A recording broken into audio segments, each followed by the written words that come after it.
नाज़रीन, हम एक बड़ी ट्रबल के अंदर हैं और बड़ी पेनफुल सूरत हाल के अंदर हैं, जहां पर गजा में पिछले 24 घंटों से एक फुल स्केल अटैक का आगाज हो गया है। जमीनी फौज वहां पर दाखिल की जा चुकी है, रेगुलर फोर्सेस वहां पर दाखिल की जा चुकी हैं और अब मजीद डेंजरस खबर यह है कि इसराइल ने अपने जो रिजर्व फोर्सेस हैं वो भी मोबिलाइज कर दी हैं। दसियों हजार रिजर्व फौजें जो हैं वो भी गजा सिटी के अंदर वो दाखिल करने जा रहे हैं। यानी इन टोटल ये फौज जो है वो 1 लाख से भी तजावुज कर सकती है या 1 लाख के करीब ये फौज हो सकती है, जो ऑलरेडी तबाह हाल गजा, जिसकी अपनी कोई फौज नहीं है, जो डिफेंसलेस पीपल हैं, जो जमीन, हवा और समंदर तीनों तरफ से बमबारी का शिकार है और पिछले 23 महीनों से ज्यादा का ये टाइम है। और गजा 7 अक्टूबर से पहले वो जगह थी जिसे ओपन एयर प्रिजन जो है वो दुनिया में कहा जाता था। ये दुनिया की वो जगह है जो जिसमें आबादी बहुत ज्यादा है और एरिया बहुत थोड़ा है और जो रहने की सहूलियात हैं उसको देखते हुए इसे बरतानवी प्राइम मिनिस्टर ने ओपन एयर प्रिजन जो है वो करार दिया था। तो वो ऑलरेडी उसकी ये सूरत हाल थी। फिर 7 अक्टूबर के बाद जो बॉम्बिंग हुई उसमें जो कुछ हुआ और इजरायली आर्मी चीफ के मुताबिक 2 लाख के करीब उन्होंने फलस्तीनियों को शहीद और जख्मी किया है और बाकी जो इंडिपेंडेंट जो ऑर्गेनाइजेशंस हैं उनके मुताबिक ये तादाद जो है वो 3 से 4 लाख भी हो सकती है। अगर इजराइल इतने नंबर्स मान रहा है तो फिर ये बात करीने क्यास हो सकती है कि एक्चुअल नंबर्स इतने हों। उस गजा में 1 लाख के करीब या उससे भी ज्यादा फौज इस वक्त दाखिल करना और फिर ऊपर से बॉम्बिंग करना, इस सब का नतीजा क्या है? इस सब के इख्तिताम पर अमन है? सिर्फ सादा सा सवाल यह ना कि इजराइल ये सारा कुछ कर रहा है, इस सब के इख्तिताम पर अमन है? और जो मिडिल ईस्ट की गवर्नमेंट्स कुछ भी नहीं कर पा रही हैं, इस सब के इख्तिताम पर क्या कोई यहां पर सोल्यूशन आने जा रहा है? नहीं, ये रीजन जो है वो परमानेंट वॉर्स की तरफ जा रहा है और ये फुलिश और एरोगेंट बिहेवियर है इजराइल का जो अपने अंजाम को पहुंचेगा। लेकिन उससे पहले बहुत बड़ी तबाही हम देख रहे हैं और बहुत बड़ी तबाही जो है वो मजीद आने को है। असल बात तो ये वाली थी ना कि गजा में जो कुछ हो रहा है उसका क्या करना है। जो कतर वाला चैप्टर था वो तो एक अलग से खुल गया ना, वो तो अलग से खुल गया और वो चैप्टर क्लोज भी हो गया क्योंकि कतर आगे से रिस्पॉन्ड नहीं कर सका। तो वहां पर इस हमले के जवाब में सिर्फ तब्दीली ही आई है कि उन्होंने दूसरे अंदाज में सोचना शुरू कर दिया है, अमेरिका का अल्टरनेटिव तलाश करना और उस पर गौर खौज करना शुरू कर दिया है और जो ट्रस्ट था वो खत्म हो गया है। लेकिन इमीडिएटली तो वो कोई रिस्पॉन्ड नहीं कर सके और जो फलस्तीन वाला मसला था वो तो वहीं का वहीं है, बल्कि अब वो अपने और खौफनाक फेज की तरफ जा रहा है। तो इस पर यानी कैसे खामोशी रखेंगे? क्योंकि कतर पर हमला हो गया, वो चुप कर गए, चलो एक चैप्टर है वो क्लोज हो गया। यहां पर तो बॉम्बिंग हो रही है और फलस्तीन को डिस्प्लेस करने जा रहे हैं। तो ताजा तरीन सूरत हाल क्या है आपके सामने रखेंगे। यमन ने फिर अटैक किया, यमन पर बॉम्बिंग की उन्होंने और यमन ने आगे से जवाब दिया है और मिसाइल जब उन्होंने फायर किए और वाकई यह हुआ है कि जो प्रेसिडेंशियल प्लेन है इजराइल का वो हवा के अंदर था और उसको इमरजेंसी लैंडिंग जो है वो करवाई गई। The presidential wing of Zionist aircraft made an emergency landing during training after the launch of Yemeni missile. वो उसको इमरजेंसी जो है वो लैंड करना पड़ा, ये वहां पर वाकया हुआ है। अली लरजानी जो है वो सऊदी अरेबिया में हैं और उनकी अहम तरीन मुलाकातें हो रही हैं। डिफेंस मिनिस्टर जो MBS के भाई हैं उनके साथ मुलाकात हुई है। ये वही डिफेंस मिनिस्टर हैं जिन्होंने ईरान का दौरा किया और सुप्रीम लीडर के साथ मुलाकात की और उनको कहा कि हम ऐलान कर रहे हैं कि सऊदी अरेबिया और ईरान भाई भाई। तो उनके साथ जो है अली लरजानी की मुलाकात हुई है, बड़ी अच्छी मुलाकात ये बताई जा रही है। Ministry of defence reviews Saudi Irani relations with the secretary general of the Iranian supreme national security council और डेवलपमेंट्स इन द रीजन जो हैं और जो सिचुएशन है। और अब ये लाइन देखिए, ये सऊदी डिफेंस मिनिस्ट्री का एलामिया है, efforts made towards achieving security and stability. अब जो कुछ इजराइल कर रहा है वो ईरान के साथ डिस्कस हो रहा है। देखे ना ये टेबल किस तरह टर्न हो गया इजराइल के खिलाफ, जिसको अभी अपने एरोगेंट बिहेवियर की वजह से समझ नहीं आ रही और आएगी भी नहीं, क्योंकि जब आप इतना बड़ा जुल्म कर देते हैं तो उसके बाद समझ नहीं आती है, समझ अब क्या आनी है। तो ये सारा तो जो यहां पर बसात सजाई दी थी वो ईरान के खिलाफ थी। आज वही सऊदी अरेबिया ईरान को बुलाकर तय कर रहा है, डिस्कस कर रहा है कि आगे करना क्या है। तो ये मुलाकात और ये दौरा जो है वो गैर मामूली अहमियत का है क्योंकि दोहा में ये फैसला हो चुका है कि हमने कलेक्टिव सिक्योरिटी और डिफरेंट अप्रोच की तरफ जो जाना है और उसमें फिर ईरान को बुलाया जा रहा है। जो ईरान पिछले लंबे अरसे से ये बात कर रहा है कि हमें रीजन की सिक्योरिटी आउटसोर्स नहीं करनी चाहिए और खलीजी रियासतों को अब ये बात समझ आ गई है कि आउटसोर्स करने से सिक्योरिटी आपको अचीव नहीं हो सकती और खासकर अमेरिका वो तो बिल्कुल ही नहीं हो सकती। और फिर MBS के साथ मुलाकात हुई अली लरजानी की और उन्होंने रिसीव किया Iran supreme national security council को in his office at Al Yamamah Palace. तो ये 2 अहम तरीन मुलाकातें एक डिफेंस मिनिस्टर के साथ जो MBS के भाई हैं और फिर MBS के साथ जब मुलाकात हुई। देखते हैं इसके बाद क्या चीजें सामने आती हैं। लेकिन एक चीज अभी तक मिसिंग है और वो मिसिंग है कोई ऐसा इकदाम जो इजराइल को सीज फायर के लिए मजबूर कर सके। वो इकदाम अभी तक मिसिंग है। जो माजी में अरब रियासतों का बिहेवियर था या उनकी जो पॉलिसी थी, जो अप्रोच थी, उसमें तब्दीली आ रही है। ओवरऑल 57 कंट्रीज मुतहद हो रहे हैं, एक तब्दीली, एक मूवमेंट जो है हमें देखने को मिल रही है। चाइना के साथ, रशिया के साथ कोऑपरेशन बढ़ रहा है, अमेरिका के ऊपर एतमाद का डिक्लाइन शुरू हो गया है। लेकिन इस सब के अंदर जो अर्जेंट नीड है वो मिसिंग है। कोई ऐसा इकदाम जो इजराइल को और अमेरिका को मजबूर कर सके सीज़फायर के लिए, वो इकदाम अभी तक मिसिंग है। मैक्रोन, स्टारमर जो बरतानिया के प्राइम मिनिस्टर हैं और कनाडा के जो प्राइम मिनिस्टर हैं, उन्होंने ज्वाइंट कॉल की है 3 अरब लीडर्स को, और वो ज्वाइंट कॉल हुई है, यानी ओवरऑल 6 लीडर्स से। वहां से 3 ये वेस्टर्न, और इधर से जॉर्डन के किंग और मिस्र के सदर और अमीर कतर जो हैं, तो इनके साथ ज्वाइंट कॉल हुई है इन तीनों वेस्टर्न रहनुमाओं की, और उसमें सारा जो इजराइल कर रहा है उसको जब वो डिस्कस किया गया है। तो कनाडा भी अपना मिडिल ईस्ट में इन्फ्लुएंस जो है वो बढ़ाना चाहता है, और इससे पहले कनाडा ने मेरे कतर को भी कॉल की थी कोई 10-12 दिन कबल, जो है अब ये कॉल हो रही है। तो ये जो मिडिल ईस्ट की नेशंस हैं, ये वेस्टर्न नेशंस को ये बता रही हैं कि ये जंगें आपके मफाद में नहीं, हम तो आपके इत्तेहादी हैं, आपके इंटरेस्ट का दिफा हम कर रहे हैं और पिछले कई दहाइयों से कर रहे हैं, आपके वफादार हैं। उसके बावजूद हमें ऐसी सूरत हाल की तरफ क्यों धकेला जा रहा है जो हमारे लिए काबिल बर्दाश्त नहीं है। देखिए, हमने हर चीज के ऊपर कंप्रोमाइज किया, कई दहाइयों से आपके वफादार हैं, आपके सामने सरेंडर भी किया हुआ है, आपकी हर बात भी मानते हैं, आपकी ताकत को भी हम चैलेंज नहीं करते हैं। हमने कोई मिलिट्री अलायंस बनाने की कोशिश नहीं की, हमने इजराइल के खिलाफ कोई इकदाम करने की कोशिश नहीं की।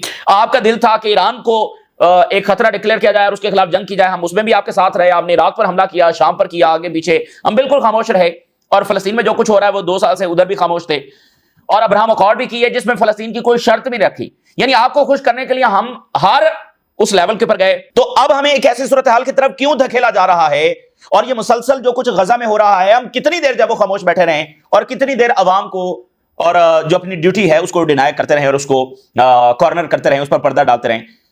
तो फलस्तीन को डिस्प्लेस करना, गजा के लोगों को डिस्प्लेस करना और फलस्तीनी कॉज को मिटाने की कोशिश करना, तो ये तो वो इरिवर्सिबल पॉइंट है जो हम बर्दाश्त नहीं कर सकते, हम चाहकर भी बर्दाश्त नहीं कर सकते। तो ये वो मैसेज है जो कन्वे किया जा रहा है, ठीक है। और वो उनको बता रहे हैं कि भाई ये तो आपके भी इंटरेस्ट में नहीं है। ये सारा कुछ इसलिए किया जाता है ना कि आप किसी को तस्खीर करते हैं, हम तो पहले ही आपके लॉयल हैं, तो फिर क्या मसला है। तो सिर्फ इजराइल के लिए इस हद तक जाना ये कोई अकलमंदी की बात नहीं है। तो ये वो मैसेज कन्वे कर रहे हैं, लेकिन ये बात बनेगी नहीं, क्योंकि यूरोपियंस भी कोई बड़ी सैंक्शंस लगाने के लिए तैयार नहीं है, और अमेरिका तो बिल्कुल नजर नहीं आ रहा। अच्छा जी, 16 nations warn Israel against attacking Gaza bound aid flotilla. तो ये 16 नेशंस ने इजराइल को जब खबरदार किया है, तो वो भी आ रहा है। देखते हैं उसके इजरायली उधर नेवल फोर्सेस तैयार हो रही हैं। अभी जो गजा में इन्होंने शुरू किया है, उसके बाद तो ये उसके ऊपर अटैक करेंगे, ये बात वाज़ेह है। और स्पेन ने $1.1 बिलियन की जो आर्म्स डील्स थी इजराइल के साथ, वो कैंसिल कर दी हैं। और ये 7 अक्टूबर के बाद की डील्स नहीं है, उससे पहले की। स्पेन ज्यादा बहादुर साबित हुआ है, आयरलैंड ज्यादा बहादुर साबित हुआ है मिडिल ईस्ट की नेशन से। ये अभी तक इजरायली एम्बेसडर्स को लेकर बैठे हुए हैं, उन्होंने एम्बेसडर भी निकाले, अपनी बंदरगाहें भी बंद की, अपनी एयर स्पेस भी बंद की, अब उनके साथ डील्स भी कैंसिल कर रहे हैं। उनको देखें, उनकी भी तो जंग चल रही है ना, उनको भी सिक्योरिटी की, वेपन्स की जरूरत है, लेकिन वो इजराइल के साथ जो वो कैंसिल कर रहे हैं। तो वो इनसे ज्यादा बहादुर जब साबित हुए स्पेन और आयरलैंड। अब आप जरा गजा में देखिए, इजरायली आर्मी चीफ कह रहा है कि हमने थाउजेंड्स ऑफ रिजर्व सोल्जर जो है वो गजा सिटी के लिए मोबिलाइज कर दिए हैं, थाउजेंड्स ऑफ। और इससे पहले थाउजेंड्स ऑफ रेगुलर फोर्सेस जब वो गजा सिटी में, और बड़ी तादाद में जो टैंक्स है वो दाखिल हो चुके हैं, और वो गजा सिटी के सेंटर में जा चुके हैं, कुछ मजीद जा रहे हैं। ऊपर से मुसलसल बॉम्बिंग हो रही है। 3 लाख फलस्तीनी गजा सिटी से डिस्प्लेस हो चुका है साउथ की तरफ। 1 मिलियन वहां पर मौजूद था, 3 लाख जब वहां से डिस्प्लेस हो गया है। तो अभी जो शदीद बॉम्बिंग हो रही है, इसके नतीजे में यानी आप एक्सपेक्ट कर सकते हैं कि कोई 80-90% पैलेस्टीनियन जब वहां से डिस्प्लेस हो जाएंगे। ऊपर से बॉम्बिंग है, मुहासरा है, खाना पीना नहीं है, तो वो कैसे बॉम्बिंग में कैसे बैठ सकते हैं। तो इन्होंने कोई भी इकदाम नहीं उठाया, दुनिया ने कोई इकदाम नहीं उठाया इसको रोकने के लिए। और सबसे बड़ी मिस्टेक ये हुई है जो इस पूरी सेंचुरी में इनको हॉन्ट करती रहेगी, कि इन्होंने इजराइल के अज़ाइम को नहीं समझा। और देखे ना, इससे अच्छा था कि ये जो मेडिएटर्स बने बैठे हैं, ये पहले ही बायकॉट कर देते। इन्होंने कितना टाइम बाय करके दिया जाने अनजाने के अंदर इजराइल को। मुज़ाकरात हो रहे हैं, आज सीज पर हुआ, कल सीज पर हुआ, इजराइल तो पहले दिन से क्लियर था, और करते करते टाइम बाय करते करते करते जो है वो आज हम इस नहज के ऊपर आ गए हैं। तो इसे अच्छा था मिस्र और कतर जो है वो बिल्कुल साइड के ऊपर बैठ जाते, और इन्होंने अज़ान को कैलकुलेट नहीं किया, और अच्छी नियत के साथ ये गए, सीज फायर करवाने के लिए गए, और इन्होंने 2 मरतबा करवाया भी सही, ठीक है ना। लेकिन इजराइल की जो अज़ाइम थे गजा की डिस्ट्रक्शन के, वो जारी रहे। तो ये यहां पर इनकी मिस्टेक हुई कि ये समझते थे कि अच्छा ये मामला हल हो ही जाएगा, कहीं ना कहीं तो इजराइल रुक ही जाएगा। अच्छा, ये माजी में भी ऐसा नहीं हुआ। इजराइल जैसी ब्रूटल रियासत भी तारीख में ऐसा नहीं कर सकी। तो ये कोई मामूली चीज नहीं है जो रोज रोज होती है और आज हो रही है। ये इजराइल की पूरी तारीख में ऐसा नहीं हुआ।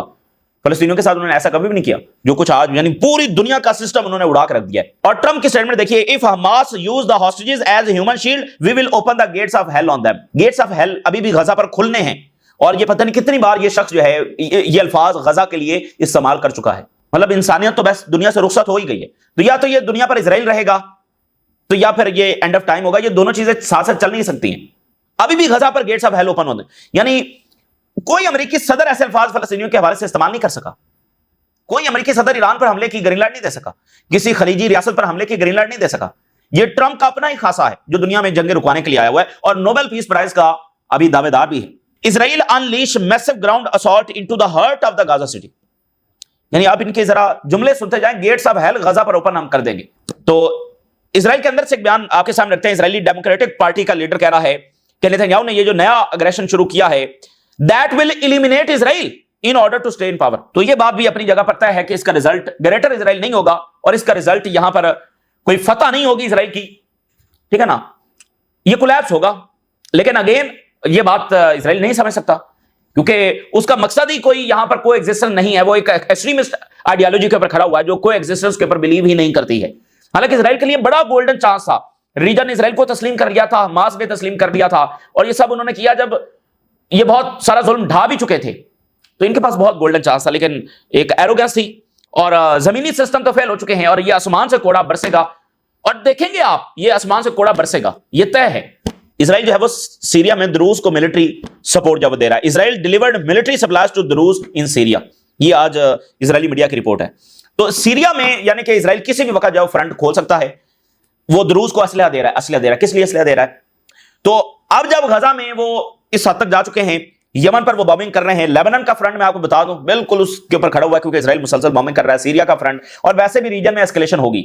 جو کچھ وہ غزہ میں کر رہے ہیں اس کے لیے گریٹر وار ضروری ہے، تاکہ اٹینشن بھی ادھر رہے اور خوف بھی برقرار رہے اور ہیبت بھی رہے. تو یہ اسکلیشن ہو رہی ہے، اور مزید جو ہے وہ آپ کو ہوتی ہوئی نظر آئے گی. نیتن یاہو یہ کہہ رہا ہے کہ مجھے ٹرمپ نے انوائٹ کیا ہے وائٹ ہاؤس ان 2 ویکس. تو یہ بھی ایک ٹرک ہے.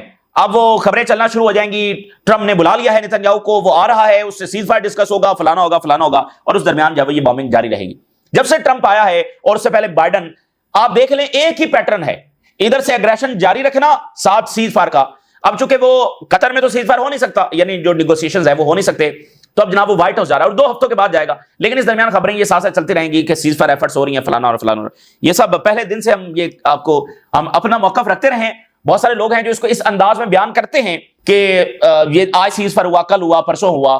لیکن اسرائیل کی ڈاکٹرائن کو سمجھتے ہوئے ہم نے یہ کہا تھا یہ کبھی بھی نہیں ہوگا، اور وہ نہیں ہوا. تو یو کے حوالے سے ایک رپورٹ آئی ہے کہ U K training of Israeli officers sparks outcry over Gaza war complicity. برطانیہ جو ہے وہ اسرائیل کو ٹریننگ دیتا رہا. جب اس طرح کی رپورٹس آتی ہیں تو اس سے یہ بات ثابت ہوتی ہے کہ اسرائیل ہے کچھ نہیں، وہ ویسٹ ہی ہے. ویسٹ جو پچھلی صدی میں جو کچھ کھل کر کرتا تھا، اب اس نے یہ سارا کھاتا جو وہ ایک اس اینٹی کے اس میں ڈالا ہوا ہے، ڈرٹی کام کرنے کے لیے اس کو رکھا ہوا ہے. خود وہ ہیومن رائٹس کے چیمپئن ہے. آج کے اس ماڈرن دور میں چونکہ کھل کر وہ چیزیں کرنا پاسبل نہیں ہے، تو اس کے لیے انہوں نے اسرائیل کو رکھا ہوا ہے. تو یہ اسرائیل بھائی اسرائیلی جو ہیں یہ ویسٹ ہی سے آئے ہوئے ہیں نا، انہی کی مینٹالٹی، انہی کے ویپنز، انہی کی آئیڈیالوجی، انہی کی جسٹیفیکیشن. جب اسرائیل سے پوچھو تو وہ مورل جسٹیفیکیشن کہاں سے لاتا ہے؟ امریکہ نے بھی تو نیوکلیر گرایا تھا، امریکہ نے بھی تو فلاں کام کیا تھا، ورلڈ وار میں بھی تو یہ ہوا تھا. یہ ان کی جسٹیفیکیشن ہوتی ہے.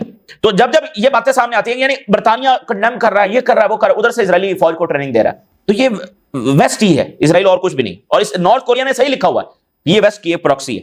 اور اسی درمیان ایک گریٹ گیم چل رہی ہے ٹرکی کے درمیان اور یونان کے درمیان اور اسرائیل کے درمیان. اب آپ دیکھیے، گریس سٹینڈز فرم ان اپوزنگ ٹرکی جوائننگ یورپی یونین ڈیفنس. اب یونان کا پھڑا ہے ٹرکی سے، اور اسرائیل یونان کو ایکسپلائٹ کر رہا ہے، استعمال کر رہا ہے اگینسٹ ٹرکی. تو ادھر یونان اور اسرائیل اکٹھے ہیں ٹرکی کے خلاف، ٹھیک ہے نا. اور سائپرس میں جو گریٹ گیم جاری ہے. تو اب یورپی یونین میں ٹرکی شامل ہونا چاہتا ہے اس جوائنٹ ڈیفنس میں، وہ گریس نہیں کر رہا کیونکہ گریس کے پیچھے اسرائیل ہے. اور ٹرکی اب اسرائیل کے نشانے پر ہے، کیونکہ اس کو پتا ہے کہ ٹرکی جو ہے وہ ایک آئیڈیالوجی بھی رکھتا ہے اور کریج بھی رکھتا ہے. دیکھیں عرب کے ساتھ ٹرکی کو نہ جوڑیں، اسی لیے تو عرب پر سب سے بڑا بوجھ بھی ہے کہ فارس بھی اپنا کردار اس نے ادا کیا ہے، ٹرکی بھی اپنا اس کا ایک ان کمپیریزن جو ہے وہ ڈیفرنٹ معاملہ ہے. تو ان کا کیا کردار ہے؟ اب وہ ٹرکی کے اوپر نظریں ہیں. اس لیے اسرائیل کیوں قائم نہیں رہ سکتا؟ کیونکہ آج یہ موجودہ ریزسٹنس کا خاتمہ کریں گے بالفرض، تو کل کو ان کا پھڈا ٹرکی سے ہونا ہے، تو اس کے بعد کوئی اور. تو یہ معاملہ چلتا رہے گا جب تک اسرائیل کولیپس نہیں ہو جاتا، اور وہ دن بھی جو ہے وہ زیادہ دور نہیں ہے. یعنی اسرائیل کی بقا اسی میں تھی کہ جو اس کے پاس ایک آئیڈیل چانس تھا کہ ریجن اس کو قبول کر لیا تھا، لیکن اس نے بھی وہاں تک اکتفا نہیں کیا اور اپنی ایکسپینشن اور ایروگنس کے اوپر اس نے پالیسی کو رکھا. یہ اسرائیل کی تاریخی غلطی تھی اور وقت ثابت کرے گا. اور رشیا کی ڈرلز ہو رہی ہیں جس میں انڈیا نے حصہ لیا اور ایرانین فوجوں نے حصہ لیا. رشین اور بیلاروس کی جو ڈرلز ہو رہی ہیں اس میں انڈیا اور ایران نے بھی حصہ لیا، یہ رشیا کہہ رہا ہے. اور South Korea defies U S push for Japan like trade agreement. South Korea پر پریشر ہے کہ وہ جو جاپان جیسی ڈیل ہے وہ کرے. ساؤتھ کوریا نہیں کر رہا. ساؤتھ کوریا بہت بڑا اتحادی ہے امریکہ کا، لیکن جو امریکہ کا رویہ ہے ساؤتھ کوریا بڑی کریز دکھا رہا ہے. ان کے فارن منسٹر چائنا جا رہے ہیں، وہ ہیومن رائٹس کی انویسٹیگیشن کر رہے ہیں اگینسٹ امریکہ جو ان کے لوگوں کے ساتھ کیا گیا ہے. اور ساؤتھ کوریا کے پریزیڈنٹ نے یہاں تک کہا کہ ہم انویسٹمنٹ جو ہے روک دیں گے، اور آج وہ کہہ رہے ہیں کہ ہم ایسے ڈیل میں وہ ریزسٹ کر رہے ہیں. تو جناب علی یہ یعنی کہ اتحادی، یہ جو کچھ قطر کے ساتھ ہوا ہے نا، وہ یوکرین بھی دیکھ رہا ہے، وہ تائیوان بھی دیکھ رہا ہے، وہ جاپانی بھی دیکھ رہے ہیں، وہ فلپائنی بھی دیکھ رہے ہیں، وہ ساؤتھ کوریا کے لوگ بھی دیکھ رہے ہیں، وہ باقی اتحادی بھی دیکھ رہے ہیں کہ اگر قطر جیسے ملک کے ساتھ امریکن سیکورٹی گارنٹیز کے باوجود ایسا ہو سکتا ہے تو باقی ملکوں کے لیے امریکن سیکورٹی گارنٹیز کیا معنی رکھتی ہیں. اس لیے یہ ٹرمپ کا یہ اپروول جو ہے ایک فولش بیہیویئر تھا، مکمل ایک فولش بیہیویئر تھا. لیکن ظاہر ہے کہ جب امپائرز ہوتے ہیں تو وہ ایسے فولش اور ایروگنٹ بیہیویئر کرتے ہیں اور پھر اس کا نتیجہ بھی نکلتا ہے. تو یہ نہیں ہوتا کہ کوئی ایسا حملہ کر کے وہ امپائر فوری کولیپس ہو جائے. طاقت ملتی ہے ان کو اور طاقت کے غلط استعمال پر ہی وہ کولیپس ہوتے ہیں. تو اب باقی تمام اتحادی بھی ڈاؤٹ میں چلے گئے ہیں اور خود مڈل ایسٹ کے اتحادی بھی وہ تو بالکل ان کا ٹرسٹ شیکن کر گیا ہے. اور China successfully launches test satellite for satellite internet technology. China جو ایلون مسک کے پاس ٹیکنالوجی ہے، پہلے صرف امریکہ کے پاس ہے سیٹلائٹ کے ذریعے انٹرنیٹ اسٹار لنک، تو اب چائنا بھی جناب علی اس کا پہلا کامیاب تجربہ چائنا نے کر لیا ہے. اور چائنا کے بارے میں نتنیاہو یہ کہہ رہا ہے کہ وہ کھول کر فلسطین کی مدد کر رہا ہے. تو چائنا کا رائز یہاں پر ایکویشن میں تبدیلی کا ٹرمپ کارڈ ہے. چائنا کا رائز وہ پرائم فیکٹر ہے مڈل ایسٹ میں تبدیلی کا. یہ تازہ ترین صورتحال جو آپ کے ساتھ شیئر کیا، آپ نے رائز اور آگاہ کریں. اجازت دیجیے، اللہ حافظ.